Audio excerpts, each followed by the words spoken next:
Buongiorno e ben ritrovati con una nuova edizione del TG Flash di New Sicilia. In apertura è stato rinviato a giudizio il sindaco di Niscemi Massimiliano Conti per presunte pressioni su assunzioni nella società che gestiva le mense scolastiche comunali. A processo con lui altre 6 persone, 3 ex amministratori e referenti della ditta affidataria del servizio. Non ho fatto nulla, mi difenderò nel giudizio, afferma il primo cittadino. Ai domiciliari un 35enne a Gioiosa Marea nel Messinese con l'accusa di aver abusato della figlia minorenne della compagna. Secondo le indagini l'uomo avrebbe sfruttato il rapporto di fiducia instaurato con la ragazza per compiere atti inappropriati, approfittando anche della relazione sentimentale con la madre.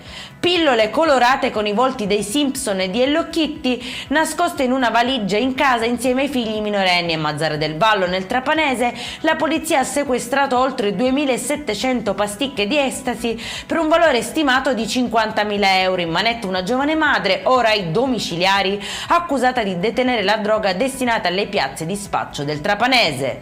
È finito in carcere invece l'uomo che ha accoltellato alle spalle una donna in pieno giorno in via Libertà a Palermo subito dopo l'uscita dal parrucchiere. Arrestato in flagranza, avrebbe parlato di problemi psichici e di cure in corso, elementi ora al vaglio degli inquirenti. La vittima, colpita alla schiena, è ricoverata attualmente a Villa Sofia. Nel frattempo restano da chiarire movente e dinamica.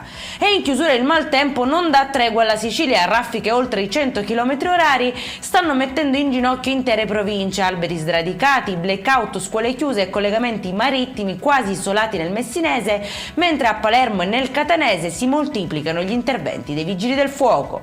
Per questa edizione è tutto, prossimo appuntamento alle 19:30, buona giornata.